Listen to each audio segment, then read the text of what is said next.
आचारसंहितेपूर्वी जिल्हा परिषद शिक्षकांच्या नेमणुका. येत्या 16 फेब्रुवारीपूर्वी प्रक्रिया संपविण्याचे शालेय शिक्षण विभागाचे नियोजन.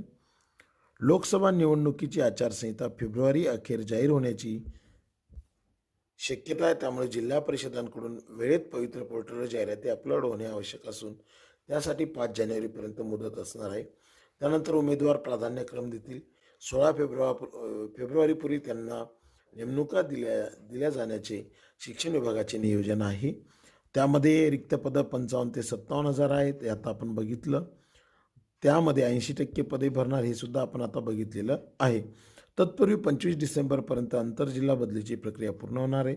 त्यानंतर जिल्हा परिषदेतील रिक्त पदांच्या जाहिराती पवित्र पोर्टलवर अपलोड होतील. आचारसंहितेपूर्वी ही प्रक्रिया पूर्ण करण्याची लगबग आता शिक्षण विभागाकडून सुरू आहे. बाकी आपण पुढारी पेपरमध्ये पाहिलं 70% पदे भरणार.